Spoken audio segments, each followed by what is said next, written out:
سالو لي زامي، اهلا وسهلا بكم في فيديوهات تعليم اللغة الفرنسية مجانا.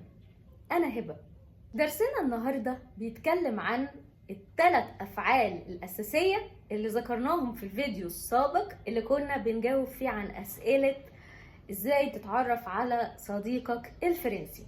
وقلنا ان اهم ثلاث افعال في اللغة الفرنسية هم être و avoir و aller.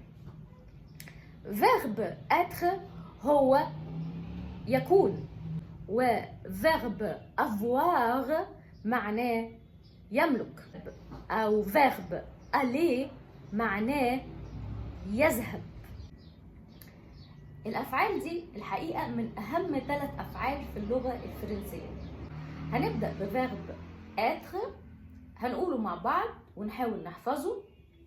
je suis، tu es، il est، nous sommes، vous êtes، ils sont و elles sont.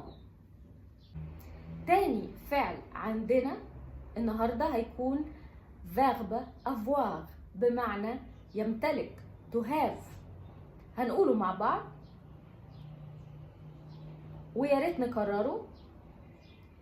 j'ai، tu as، il a، elle a، nous avons، vous avez، ils ont و elles ont. ثالث فعل معانا النهارده هيكون verbe aller بمعنى يذهب، اللي هو بالانجلش to go. هنقول الفيرب ويا ريت نكرره ورايا.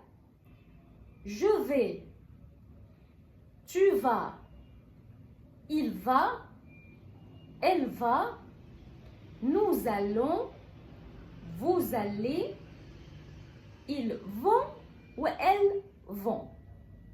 ملحوظة بسيطة، الضمائر علشان برضو نترجمهم ونحاول نبقى فاهمين الضمائر دي بتعني ايه.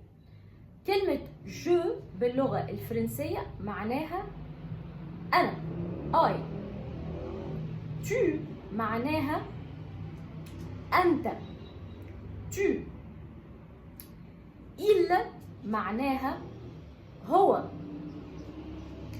elle معناها هي، nous معناها نحن، vous معناها أنتم، il avec s و elle avec s. il avec s الحقيقة معناها هم، و elle avec s معناها هن. درسنا النهاردة انتهى، كان درس سهل قوي بس محتاج مراجعة. لو حاسس انك استفدت ما تنساش تدوس سبسكرايب وتفعل زر الجرس علشان يوصلك كل جديد، وما تنساش تدعمنا بلايك وشير علشان الفيديو يوصل لأكبر عدد ممكن وعلشان غيرك يستفيد. باي.